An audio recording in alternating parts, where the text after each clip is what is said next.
जय हिंद बच्चों। इस समय आप लोग महामना इंस्टीट्यूट के यूट्यूब चैनल से जुड़े हुए हैं और इस चैनल में मैं आपका स्वागत करता हूं। आज हम लोग क्लास 12 मैथमेटिक्स हिंदी माध्यम का थर्ड चैप्टर अवयव की प्रश्नावली 3.2 के क्वेश्चन नंबर 19 को देखने 21 को देखने जा रहे हैं। ये क्वेश्चन नंबर 21 और 22 बहुत ही इम्पोर्टेंट हैं। ये एग्ज़ाम में पूछे भी गए हैं और थोड़े से कॉम्प्लिकेटेड भी हैं। बच्चों को थोड़ी सी समझने में परेशानी होती है, तो आप सभी लोग ध्यान देंगे। ये क्वेश्चन आपको बहुत अच्छी तरह से दोनों समझ में आ जाएंगे, क्वेश्चन नंबर 21 और क्वेश्चन नंबर 22। तो चलिए शुरू करता हूँ क्वेश्चन नंबर 21। लेकिन इसके पहले क्वेश्चन में जो इंस्ट्रक्शन दिया हुआ है, इस इंस्ट्रक्शन को हम लोग देख लें। दिया हुआ है, मान लीजिए x, y, z, w तथा p, x, y, z, w तथा p क्रमशः 2 into n, 3 into k, 2 into p, n into 3, p into k कोटियों का अवयव है। आपको पता है कि कोटि में पंक्ति गुणे स्तंभ होता है। पंक्ति गुणे स्तंभ, इसका मतलब कि ये जो अवयव x है, इसमें 2 पंक्तियां और n स्तंभ हैं। अवयव y में 3 पंक्तियां और k स्तंभ हैं। अवयव z में 2 पंक्तियां और p स्तंभ हैं। अवयव w में n पंक्तियां और 3 स्तंभ हैं। अवयव p में p पंक्तियां और k स्तंभ हैं। तो इस क्रम का मतलब आपको बताया जा चुका है। क्रम का मतलब यही होता है, या अवयव की कोटि का मतलब यही होता है। कोटि को क्रम भी कहते हैं। अब देखिए आपसे क्या पूछा जा रहा है। तो अब क्वेश्चन नंबर 21 में ये पूछा जा रहा है कि P Y plus W Y के परिभाषित होने के लिए n के तथा p पर क्या प्रतिबंध होगा। n के और p में क्या प्रतिबंध होगा, ये आपसे पूछा जा रहा है। चलिए जरा ध्यान से देखें। छोटा सा तर्क है, इसको हम लोग ध्यान से समझेंगे। यहाँ पर देखें, p एक अवयव है, y दूसरा अवयव है। फिर यहाँ पर w एक अवयव है, y दूसरा अवयव है। अवयव p का अवयव y में गुणा है, अवयव w का अवयव y में गुणा है, और दोनों अवयवों का गुणा करने के बाद दोनों को जोड़ा गया है। तो पहले आप ये समझ लें कि p और y का गुणा तब हुआ होगा जब p के स्तंभों की संख्या y के पंक्तियों की संख्या के बराबर हो। तो जरा देखें p में स्तंभों की संख्या क्या है। तो अब जरा ध्यान पूर्वक देखें, तो पहले पंक्ति होता है और फिर स्तंभ होता है। तो p में स्तंभों की संख्या k है। तो अभी हमने आपको बताया कि 2 अवयवों का गुणा तब हो सकता है जब पहले अवयव के स्तंभों की संख्या दूसरे अवयव के पंक्तियों की संख्या के बराबर हो। अब जरा देखिए, तो दोनों का गुणा है, p और y का गुणा है। तो p और y के गुणा का मतलब ये हुआ कि p के स्तंभों की संख्या y के पंक्तियों की संख्या के बराबर होगी। तो y में पंक्तियों की संख्या कितनी है, 3 है। इसका देखिए, p में स्तंभों की संख्या, ये पंक्ति गुणे स्तंभ होता है, यहाँ भी पंक्ति गुणे स्तंभ है। तो p में स्तंभों की संख्या y में पंक्तियों की संख्या के बराबर होगी।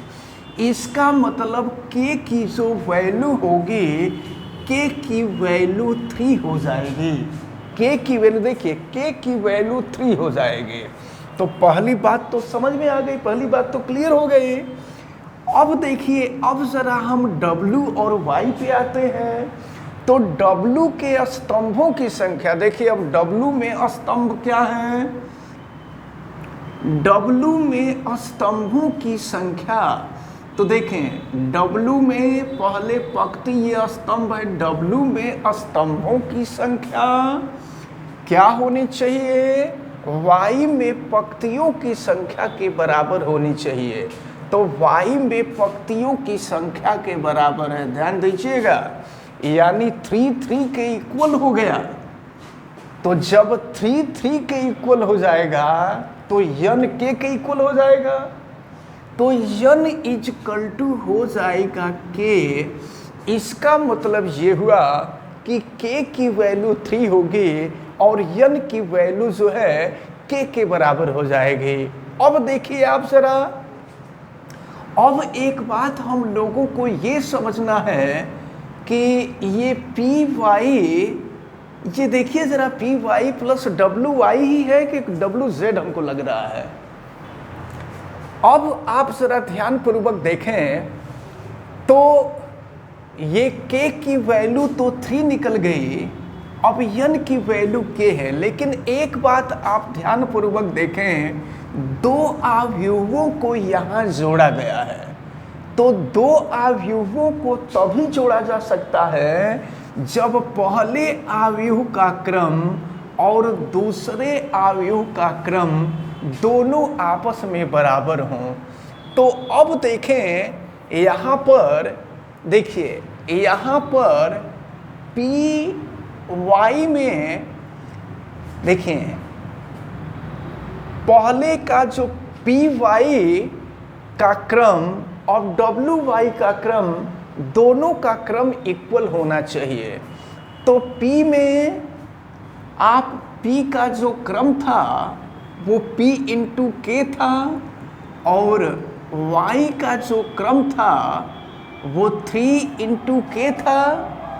तो अब यहाँ से आप ध्यान पूर्वक देखें, यहाँ पर K जो है K के इक्वल है, देखिए K के इक्वल है। तो अगर K के इक्वल है तो P 3 के इक्वल होगा। देखिए P 3 के इक्वल होगा और 3 K के इक्वल है। बात समझ में आ रही है आपको? यहाँ पर देखिए P का जो क्रम है वो P इंटू K है और Y का जो क्रम है वो 3 इंटू K है। तो यहाँ से देखिए K के इक्वल है तो P3 के इक्वल होगा। तो P3 के इक्वल होगा और 3 K के इक्वल है। तो अगर P3 के इक्वल है और 3 K के इक्वल है तो हम K के जगह पर चाहे तो P लिख सकते हैं। तो यहाँ पर अगर हम रिलेशन देखें तो रिलेशन K इजकल टू 3 आएगा और इनमें से कोई रिलेशन हो सकता है। तो अब ज़रा ध्यान पूर्वक देखें, P इजकल टू, देखिए ये पहला वाला जो विकल्प आप देख रहे हैं, पहला वाला विकल्प मिल रहा है K इजकल टू 3 और यहाँ से P और N के बीच रिलेशन मिल रहा है P इजकल टू N। यानी इस प्रकार ये जो पहला विकल्प है, ये पहला विकल्प आपका सही है। ये थोड़े से टेक्निकल क्वेश्चन है, इनको ध्यान देना होगा। अब इसके बाद क्वेश्चन नंबर 22 पे हम आए हैं। तो क्वेश्चन नंबर 22 में दिया है यदि n इजकल टू P, देखिए n और P आपस में बराबर हैं। तो इसके पहले वाले में तो हम लोग कर चुके हैं कि n P के इक्वल है। तो अब आपसे ये कहा जा रहा है कि 7x माइनस 5z की कोटि क्या होगी। अब एक चीज देखें, x अवयव है और z अवयव है। जब किसी भी अवयव में किसी संख्या से गुणा किया जाता है तो अवयव के क्रम में किसी प्रकार का कोई परिवर्तन नहीं होता है। इसका मतलब कि जो क्रम x का होगा वही क्रम 7x का होगा। तो तो अब यक्ष का क्रम आप देखिए, यक्ष का क्रम क्या है, तो यक्ष का जो क्रम है वो 2 इंटू n है। देखिए यक्ष का जो क्रम दिया हुआ है 2 इंटू n दिया है। अब -5z है, 5z है, तो अब देखिए 5z है तो z का जो क्रम है वो 2 इंटू p है। अब यहाँ पर जो टेक्निकल बात है वो ये है कि यहाँ पर 7x, अभी हमने बताया कि किसी भी अवयव में अगर किसी संख्या से हम गुणा कर दें तो अवयव के क्रम में किसी प्रकार का कोई परिवर्तन नहीं होता है। दो अवयवों को हम आपस में जोड़ अथवा घटा तभी सकते हैं जब दोनों अवयवों का क्रम आपस में बराबर हो। इसका मतलब कि जो क्रम यक्ष का होना चाहिए वही क्रम z का होना चाहिए। तो देखिए यक्ष का क्रम क्या है, 2 इंटू n है, और z का क्रम क्या है, 2 इंटू p है। तो अब देखिए इनमें से नॉर्मली किया जाता है कि जो पहले वाला अवयव होता है ना उसी के क्रम को लिखा जाता है। इसलिए लिखा जाता है कि भाई जो क्रम पहले अवयव का होगा वही क्रम दूसरे अवयव का होगा, तभी पहले अवयव में से दूसरे अवयव को माइनस किया गया, घटाया गया है। तो पहला अवयव यक्ष है और यक्ष का जो क्रम है वो 2 इंटू n है। तो इसमें विकल्प जो आप देख रहे हैं बी वाला विकल्प 2 इंटू n का, आपसे यही कोट पूछा जा रहा था कि 7x माइनस 5z की कोट क्या होगी। तो ये कोट जो होगी ये 2 इंटू n की होगी। तो इस प्रकार ये जो प्रश्नावली 3.2 हम लोग पढ़ रहे थे, ये प्रश्नावली आप सभी लोगों को अच्छी तरह से समझ में आई। ये प्रश्नावली कंप्लीट होती है। अब इसके बाद हम लोग दूसरा अवयव पढ़ेंगे दूसरे तरह का, और यहाँ पर परिवर्त अवयव हम लोगों को पढ़ना है। और अब हम लोग प्रश्नावली 3.3 शुरू करेंगे, लेकिन इसके पहले एक छोटी सी डिफिनीशन हम आपको बतावें। यहाँ पर परिवर्त अवयव यानी ट्रांसपोज मैट्रिक्स के बारे में पढ़ना होगा। तो परिवर्त अवयव क्या होता है जरा ध्यान से समझें। अगर किसी अवयव के स्तंभ को पंक्ति में और पंक्ति को स्तंभ में परिवर्तित कर दिया जाए तो जो अवयव प्राप्त होता है वही परिवर्त अवयव होता है। और परिवर्त अवयव को देखिए, अगर कोई अवयव A है और हमें परिवर्त अवयव दिखाना है तो या तो इसे A के ऊपर T लिख देते हैं। A का पावर T का मतलब होता है ट्रांसपोज ऑफ A, यानी A का ट्रांसपोज मैट्रिक्स परिवर्त अवयव, या इसको हम नॉर्मली A डैश से प्रदर्शित करते हैं। इसको आप दिमाग में रखे रहिएगा। तो किसी बुक में A का पावर T लिख दिया जाता है और किसी बुक में A डैश लिख दिया जाता है। तो ये परिवर्त अवयव। इसके बाद अभी आगे हम आपको सममित अवयव और विषम सममित अवयव के बारे में हम बताएंगे, लेकिन अभी हम आपको बता देते हैं सममित अवयव किसे कहते हैं। ऐसा अवयव जिसके पंक्ति को स्तंभ में और स्तंभ को पंक्ति में परिवर्तित करने पर अवयव के मान में कोई परिवर्तन नहीं होता है, उसे हम सममित अवयव कहते हैं। और जिसमें परिवर्तन हो जाता है उसे हम विषम सममित अवयव कहते हैं। चलिए हम प्रश्नावली 3.3 का क्वेश्चन नंबर 1 देखते हैं। क्वेश्चन नंबर 1 में कहा क्या जा रहा है, पहले ये देखा जाए। निम्नलिखित अवयवों में से प्रत्येक का परिवर्त ज्ञात कीजिए। परिवर्त अवयव ज्ञात करना है।